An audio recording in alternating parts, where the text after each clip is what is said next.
Spurs rule out Kane exit, Lampard eager to seal Coutinho deal, Real plan a new strike force, Premier League clubs want to finish the season, and a transfer roundup all coming up in the next few minutes as I'm your host Matt Froelich. You are the Onefootballers and this is the Daily News. First off, and apparently Harry Kane will not be leaving Spurs, not for any Premier League rival. Now, according to Sky Sports news sources, he will not be leaving the club despite the fact that other sources suggested that Daniel Levy would be willing to accept 200 million for Harry Kane. Now, I'm going to go into this a little bit further on tonight's episode of TFW, but basically it doesn't quite make any sense at the moment that A, Spurs are going to sell him because they really need him, and B, I don't think any club's going to be paying 200 million for any player at the moment, never mind Harry Kane, who may not be worth that much. Last month in an Instagram live, he mentioned that if the club don't match his ambitions, then he's not someone who's going to stick around for the sake of it, and he would be leaving to win trophies, especially team trophies.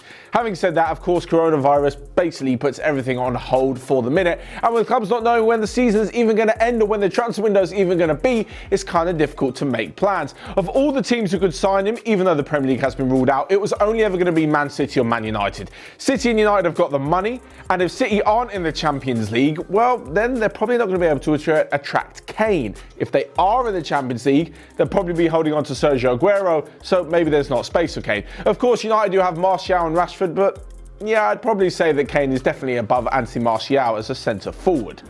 Now, of course, I'm sure you United fans will have your say on that, and basically any other fans, so let me know. But moving on next to Frank Lampard, who apparently is really eager to tie up a deal for Philippe Coutinho. Now, I'm not quite sure what he's seen over the last few seasons at Bayern Munich and at Barcelona, but probably the English manager thinks that he can get the Liverpool Philippe Coutinho out of the Brazilian, and he'll be a massive addition to their squad. The only thing that makes this a good deal, or makes this a positive deal in Chelsea's eyes, is that they're either going to get him for a cut price because, well, Barcelona aren't really going to charge knowing that he hasn't been in the greatest of form, or they're going to be able to secure a loan deal, which again will be a cheaper option, especially considering that they won't have to go through the whole rigmarole of selling him in a few years if he's done badly, and also they won't be shelling out a lot of money for someone who's nearing the end of their 20s. Of course, he should be in his prime by now, but if you get him, he's not so good, then in a few years, despite the fact he's early 30s, in spite of the fact he's early 30s, and also he didn't have a good few seasons at Chelsea,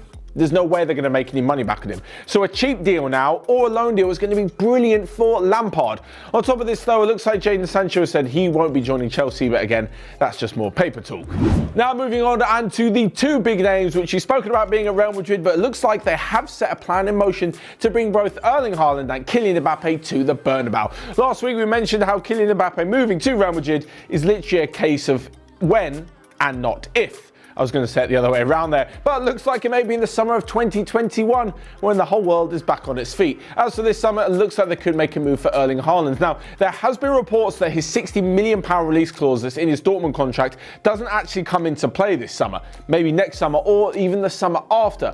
But if they do want to make a big move for Haaland, even though he's probably worth more, I'm guessing something like 60 to 80 million, maybe a little bit more, not only are we saying that he could be worth more, but what it does represent is a phenomenal turnaround for Dortmund. Now, we all know a lot of clubs are pretty much cash stripped in these difficult times, so the fact that Dortmund can have an outlay of 20 million for Haaland in January, then come August make like 4 times that on selling him on.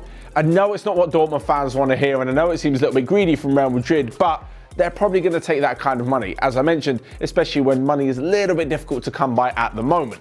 As for Kylian Mbappe, well, it just looks like he'll be joining next summer because, as we mentioned a million times, that is the next step up, especially with Zinedine Zidane in charge. The Frenchman is a massive fan of his compatriot, and he's pretty much completed Liga, so he's got to move on somewhere.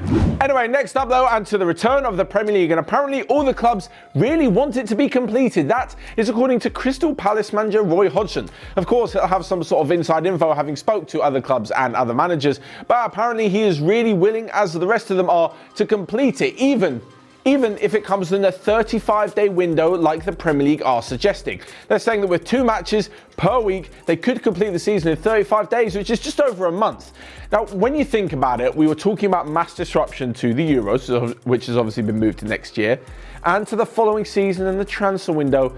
completing it in 35 days doesn't seem too bad. Of course, this does depend on when the games can be played, but more importantly, it depends on when the players can get back to full fitness. Now, Hodgson also said that whilst they want the league to return, players may need 3 or 4 weeks pre-season to get back into the swing of things. Otherwise, everyone will just be running straight back out onto the pitch after spending weeks at home and will probably get a little bit injured. So if you think about it, 35 days, that could be like the whole of July and a little bit of August. But then you've also got the pre-season of June, so then you're looking at all of it being ready to go by the end of May.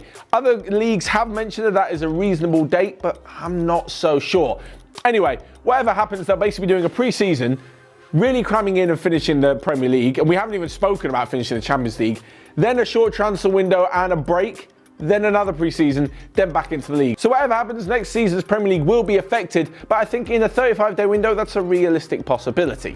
So lastly but not least, a quick roundup of the rest of the day's transfer news, where Inter Milan Vice President Javier Zanetti, the club legend, thinks that Lautaro Martinez will be staying with the club over the summer transfer window. Barcelona are front runners to sign Spurs' Tanguy and Ndombele, although I don't really think any other clubs were in the race. According to the Gabonese Football Association president, Pierre-Emerick Aubameyang needs to move to a club with more ambitious levels, and Chelsea may be making another move for 32-year-old out-of-contract attacker from Napoli, Dries Mertens.